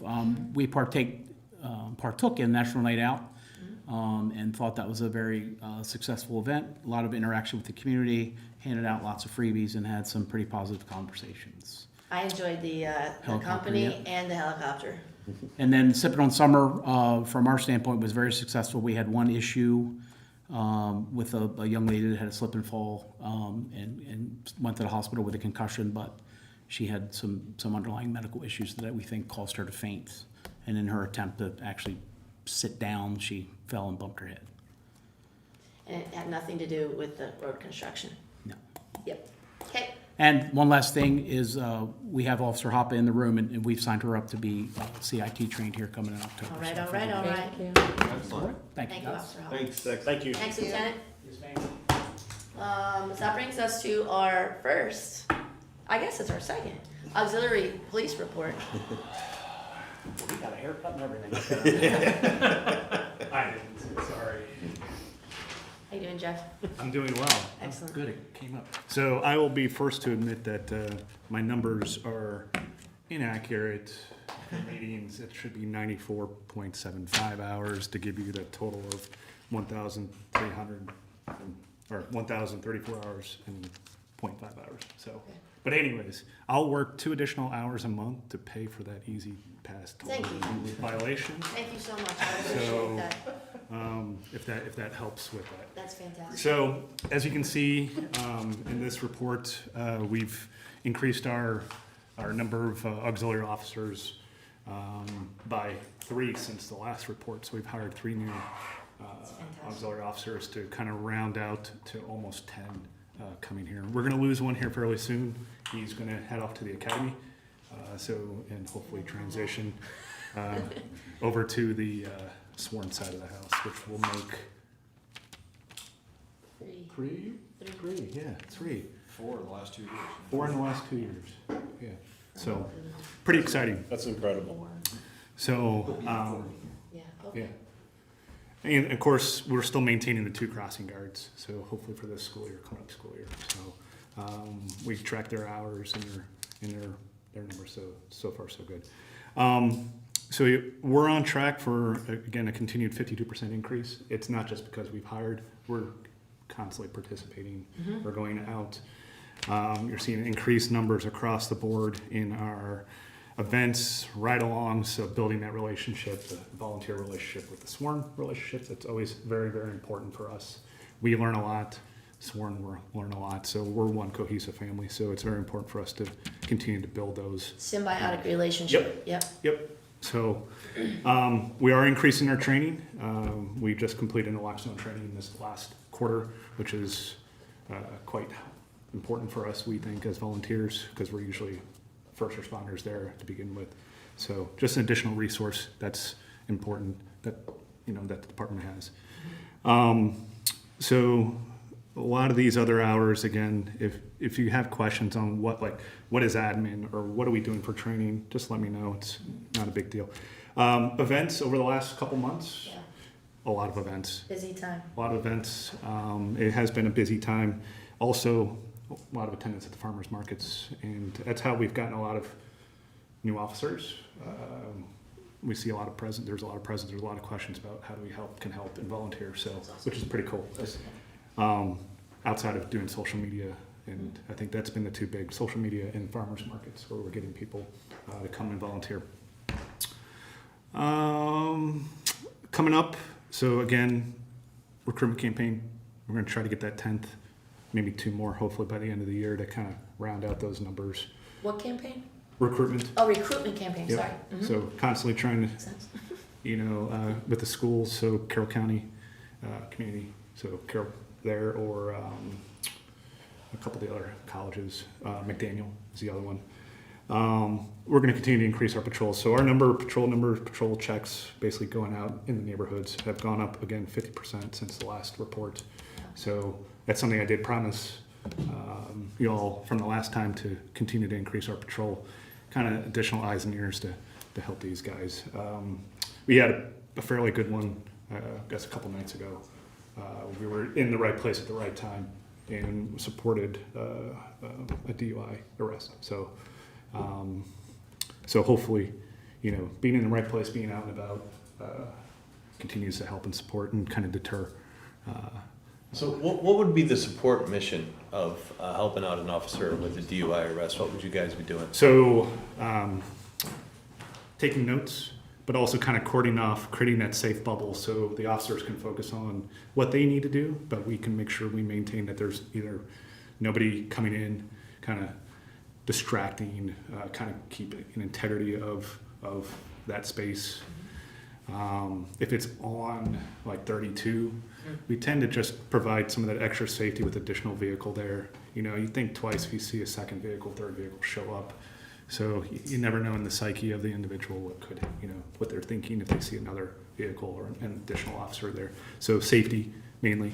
Okay. That we're providing.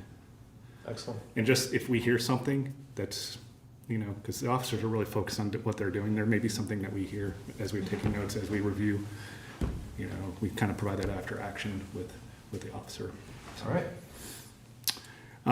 So yeah, increased patrols, but then again, there's a lot of events coming up in the next 3 months. A couple new ones like the skateboard competition, and I don't know well, that's the only really new one, but it seems like there's a lot. I think there's always a lot. We're always increasing, but that's cool. It's all good, right? Yeah. So with that, we're training the 3 new officers. So that just takes a lot of time. So there's new APO training, and we're going to get hopefully everybody OC spray training. So that's an additional non-lethal, hopefully, certification that we can add on to our belt. There's only one of us that's certified right now. That's me, because the entire crew's kind of turned over the last couple of years. So outside of that, continue to increase those numbers, increase that amount of volunteer hours. So 50% is a very big jump in 1 month. Has it been 1 month since your last report? 2 months? 2 months. 2 months. So that 52% is an increase from last year, right? Oh, over year over year. So, but when I looked at the Makes more numbers, sense. it was like 50% 2 months ago. We're trailing up, now it's Great. like 52%. Awesome. As we add more people, we add Of course. more hours, more time to volunteer. So outside of that, that's all I have. Oh, and then I want to say one thing. Thank you for approving the funds for our new vests. They haven't come in yet, just supply chain issues, and they're manufactured in Las Vegas, so it just takes time to get the proper supplies, stuff like that. You have to go pick them up? You know what? I'll go pick them up, but Get an easy pass to take with you. yeah, right? Wow. With my EV vehicle, right? That's your EV vehicle, Right. that's right. Yeah, your EV. So thank you for that, and then the continued support from the department and the sworn officers. We couldn't do our job without the training and the backing of these fine individuals here, so we really appreciate that. Thank you. All right. Appreciate That's you all I guys got. very And much. so I'll come back in October, and then I'll do a final in December for the year. Okay. Before you step down, Joe, I'd like to clarify something. That the skate park is in Howard County. Yes. But we have jurisdiction. Mutual aid. Agreement. Just want to clarify that for the public, that that's why our auxiliary will be at the skate park. Thank you, Lee. And our officers patrol there all the time. Yep. Great. Thank you. That was important. Okay. Well, I appreciate you Thank you. being here and generally speaking. Awesome. Thank you. Thanks, Jeff. Thank you very much. All right. That brings us to council/committee reports. We'll begin with Mark Dyer. Oh, all I have is we did have a class here. It was sparsely attended, but it was useful trying to educate people on how to navigate the web. It turns out it was even more helpful to people just trying to navigate at all, instead of safely, just doing it at all, and then how to do it safely. Wow, okay. And I'm also talking to possibly the senior center, and maybe they'll be the site of this and other things, but it's only gonna get worse, and we need older people, speaking as one, trained, but we need everybody. It applies to everyone, but older people seem to be more frightened, and I'm trying to help dispel that. Well, if only one person was, aided in. We made progress. Excellent, That's okay. good. Good. So it wasn't a 101 course, it was like a 100. Because if people weren't even like. Yeah, like I said, we had one person who knew what they were doing, but another one Yeah. literally asked me what a web browser was. And I Hello. thought, okay, yeah, good thing you're here. Step back, okay. Thank you, Mark. I know you put a lot of time into that, and now the groundwork is laid and the blueprint's there, so. Councilmember Schofield. So we did have a planning commission meeting. We've covered most of the material. I just want to say thank you to the town for the quick changeover from an in-person meeting to a virtual meeting. Nice to see that that was able to happen. Quite a bit of email traffic back and forth in reference to what happened that day. That was the day that we had those really bad storms. So, but we've covered all the material tonight. Thanks. Great, thank you. Council President Carter. I don't have anything other than, I'm sure that the mayor's gonna touch on this. I was present with the senator and his staff that came to, secretary, I'm sorry. Maybe one day he'll be a senator. Maybe. Probably. Probably, I think so. With the secretary and his staff that came to visit. We had a wonderful time, Good. and hopefully he will come back and everybody loved Sykesville. Yes, they did. So Secretary Jake Day of the Department of Housing and Community Development and several of his staff members and support staff attended a tour that we provided to them on Main Street. And, the goal for me was two or threefold, but primarily was for the secretary and his staff who are responsible for decision-making with respect to grants. Our Main Street program, as are all Main Street programs, are directly benefits. They directly benefit from the decisions that the DHCD makes. They are under the umbrella. The Maryland Main Street is under the DHCD umbrella, and so the ED of the Downtown Sykesville Connection, Julie Della Maria, and myself gave a nice tour to a handful of businesses, and a handful of you all were able to join me, and that was great. So mission accomplished there. It was all over the secretary's social media that evening and the next day. He really enjoyed making his crepe at the French Twist, and I won, by the way, Jake. And and outside of that, we were able to go over to Warfield and take a look at one of the 3 improved buildings, and get a handle on how that adaptive reuse looks and feels, and got an idea of some real good education enlightenment from the business owner that occupies the G building, and so that was helpful for us all to see as well. So yes, thank you for those that joined me. And there was a picture on the front page of Carroll County Times Yes. today about that. Yeah, And yeah. if you go on their website, there's about 8 to 10 good pictures, including the crepe making. And Yes, the crepe part was my favorite. It's on it's on the Facebook page too. Yes. It's on the Facebook page, very nice. Yes, yeah, good deal. Thank you for bringing that to light. So Parks and Rec, movie in the park last weekend in Canto, well received. September's movie on September 9th is The Mighty Ducks. At the end of August on the 26th, we have music in the park, and then in October, the skate park competition. And just noted in the budget, how well we were doing with renting the Parks and Recs. Yeah, there was actually I saw it. Did you see that? I did, That yeah. we made money on. I did see it.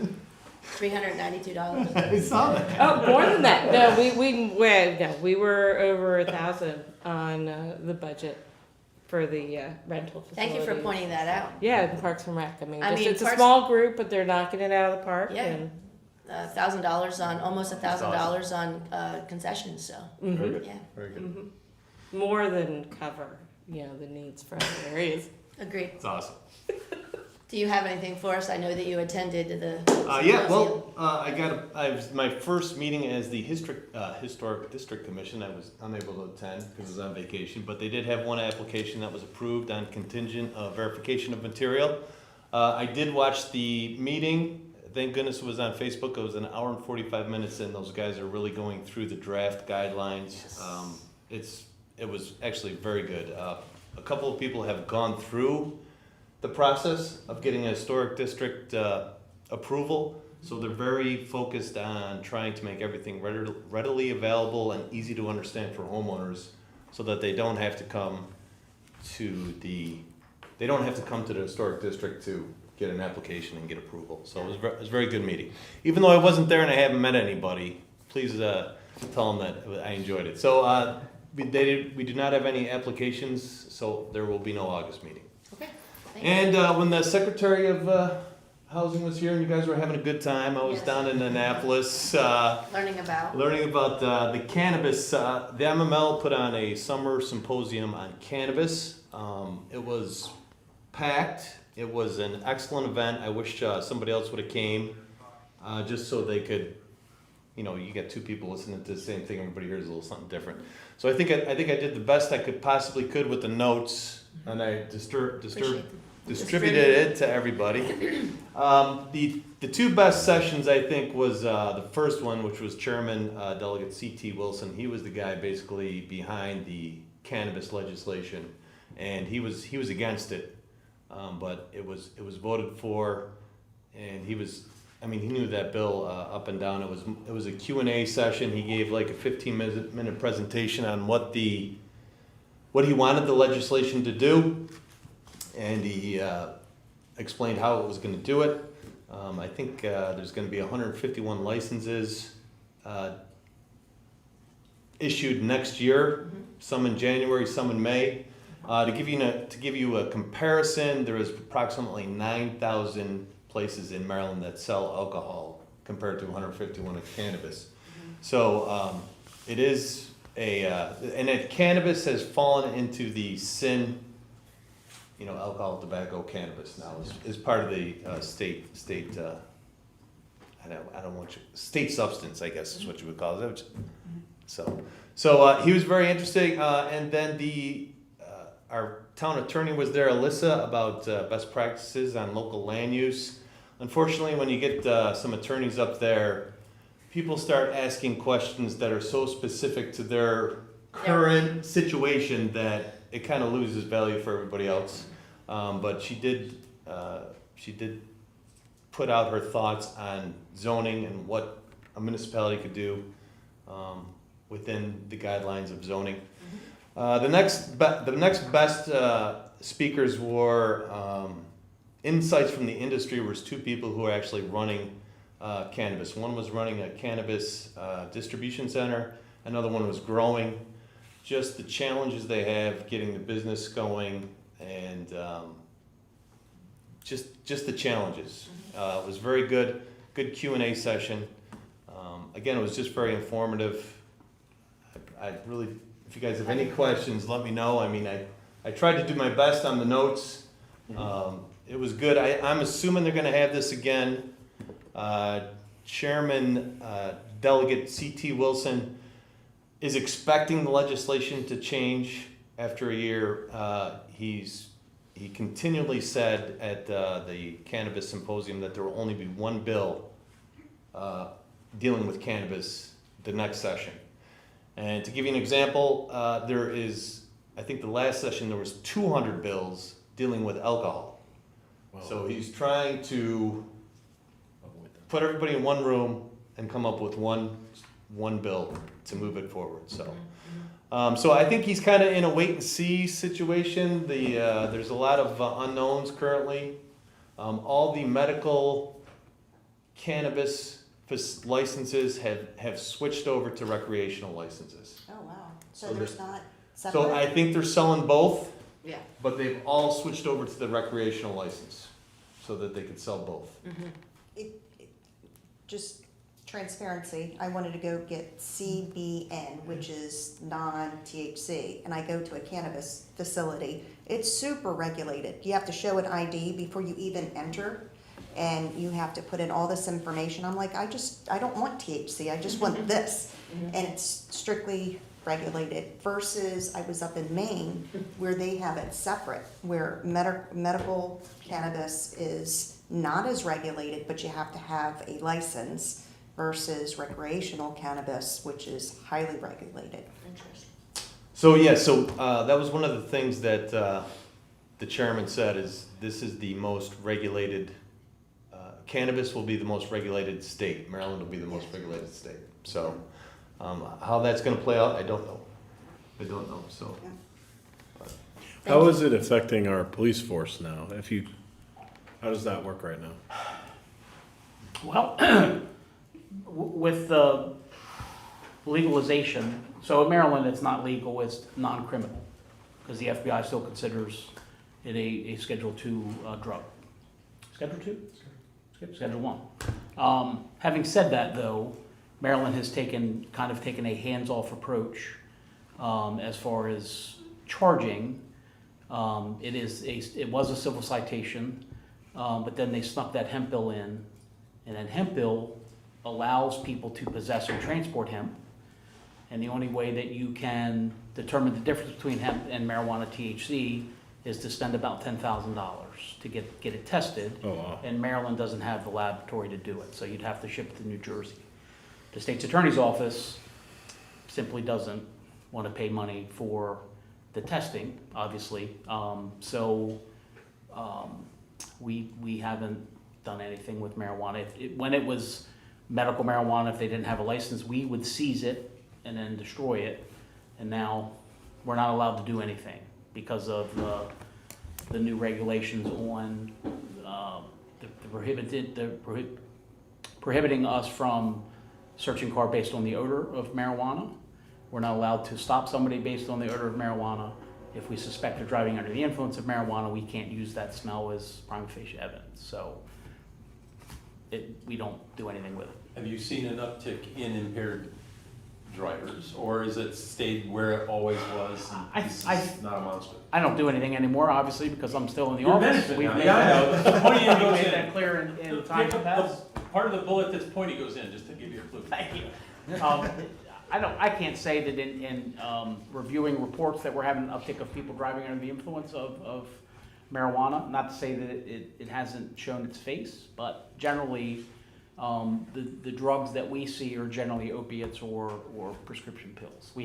There is no litmus test yet for marijuana to be able to test for that, like there is for a standardized field sobriety test. I know Baltimore County Police did a green lab that was on the news a couple months ago, and I think Colorado has a preliminary breath test that they do for marijuana in itself now, but I don't know where Maryland will stand in getting something like that. Thank you.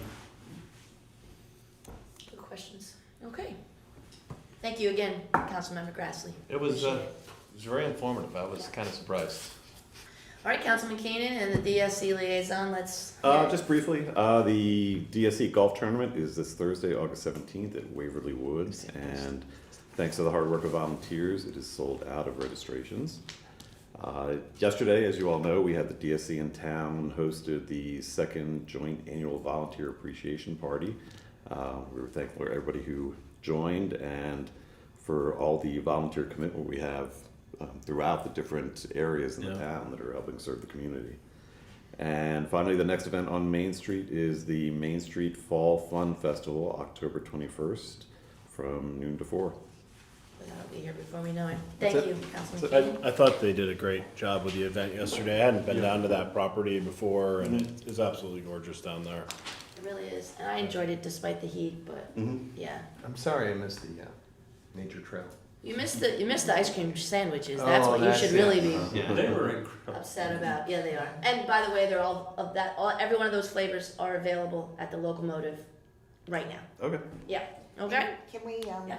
do a shout out to thank Greg Gossage for Yes. allowing us to use his property for our Yes. event? Yeah, that was super nice of him, and actually, his desire to do so is because he sees the hard work that everyone does to make this town tick, and we're grateful for his gratitude, actually. Well, and hospitality, I mean, he was just buzzing around, doing everything Yeah. on the property, it was great. Yeah, he loves it.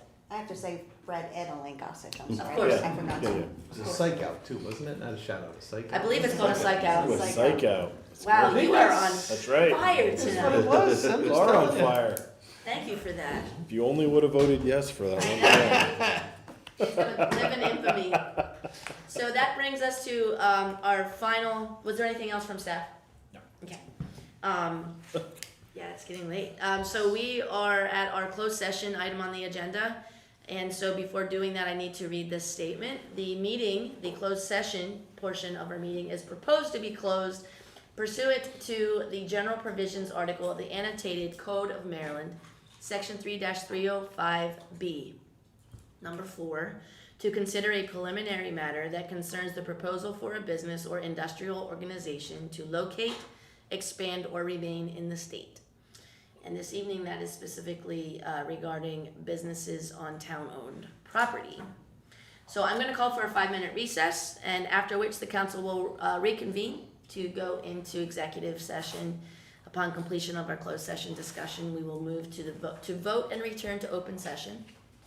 And what? Do we have a vote in open session? No, to return to open session. I'm sorry. That's Okay. okay. But if a motion is propounded regarding the discussion we have in closed session, we will certainly make that motion in public session, open session, and move on that as necessary. So anyway, I call for a 5-minute recess. Thank you, everybody, for coming. Thanks, everybody. Hanging with us. Thanks, Lieutenant, for getting all that information. No problem, man.